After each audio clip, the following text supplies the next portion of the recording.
নমস্কার বন্ধুরা, রত্না ত্রিভুবনে সবাইকে স্বাগত। আজকে ইচ্ছে হলো ছাদে আসবো, তাই ছাদে চলে আসলাম। দেখো প্লেন যাচ্ছে, আমাদের পাশেই এয়ারপোর্ট, তাই ভাবলাম তোমাদের সাথে একটু শেয়ার করি, ভালো লাগবে। দেখো প্লেন যাচ্ছে, আমরা একদম এয়ারপোর্টের পাশেই থাকি। আর এখানে না অনেক পায়রা, শুনলে তোমরা অবাক হবে।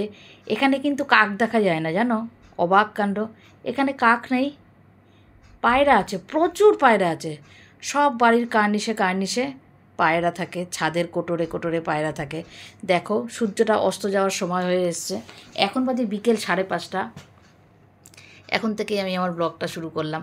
আমাদের ছাদে ছোট্ট একটা ছাদ বাগান আছে, সেখানে অনেক রকমের গাছ আছে, খুব সুন্দর। যদিও ওপরের কাকু কাকিরাই সেই গাছের পরিচর্যা করে, গাছটা তাদেরই। আমি মাঝে সাঝে আসি, সব সময় আসতে পারি না। আজকে ইচ্ছে হলো একটু আসি, সময় পাই না তো, সময়ের বড় অভাব। তা আজকে একটু ইচ্ছে হলো, আসলাম। যেরকম ছিলাম সেরকম অবস্থাতেই চলে এসেছি। ভাবলাম আসলামই যখন, একটু ক্যামেরাবন্দি না করলে কি আর ভালো লাগে।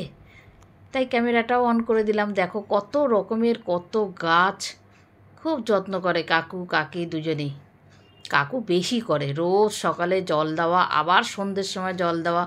অনেক রকমের ফুল গাছ আছে এখানে। না আশেপাশের যে কটা বাড়ি আছে, প্রতিটা বাড়িতেই পুরো গাছের একটা ওদের এখানে প্রচলন আছে। ভালো লাগে বেশ এই গাছ লাগানোর ব্যাপারটা। যার বাড়িতে যতটুকু জায়গা থাকুক না কেন, এরকম টবে হোক ছাদে হোক, সুন্দর করে ছাদ বাগান করে। আশেপাশে অনেক বাড়িতে, তোমাদের আগেও আমি ভিডিওতে দেখিয়েছি। এখানে বেশিরভাগই বাড়ি, ফ্ল্যাট খুব কম বাড়ি আছে। দেখো কি সুন্দর ফুল ফুটেছে। তো এইগুলো শেয়ার না করলে ভালো লাগে বলো? প্রকৃতি, এর কোনো বিকল্প নেই।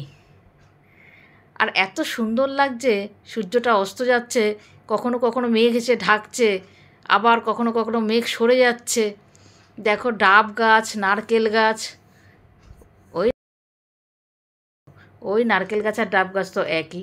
পাশের বাড়িরও দেখো সব গাছ, বলি না, তার পাশের বাড়ি দেখো গাছ, সব বাড়ি গাছ এখানে ভর্তি। এইখানে দেখো আম গাছ আছে।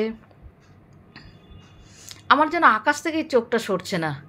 যখনই সূর্যের ওপরে মেঘগুলো গিয়ে বসছে, একটুখানি অন্ধকার হয়ে আসছে, আবার আজকে যদিও না সেরকম একটা রোদ ওঠেনি, তার জন্যই সাহস পেলাম, নাহলে আর সাহস হতো না।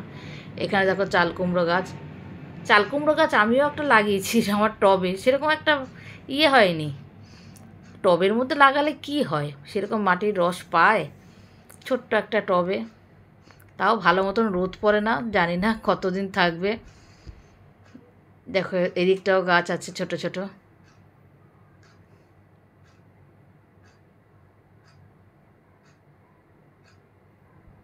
ফুল আর বাচ্চা, কথায় বলে না, ফুল আর বাচ্চা ভালোবাসতে বাধ্য।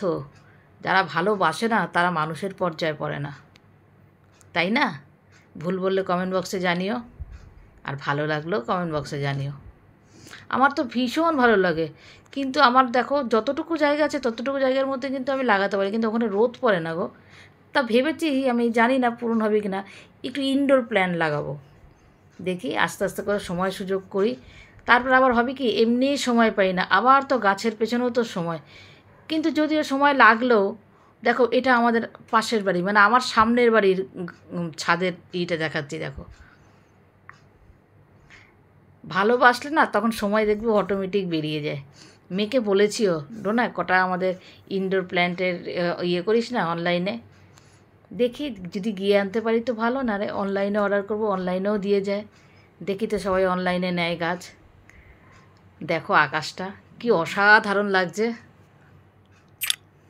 ভিডিওটা ভালো লাগলে লাইক করে দিও। আজকে মতন এখানেই রাখছি, টাটা।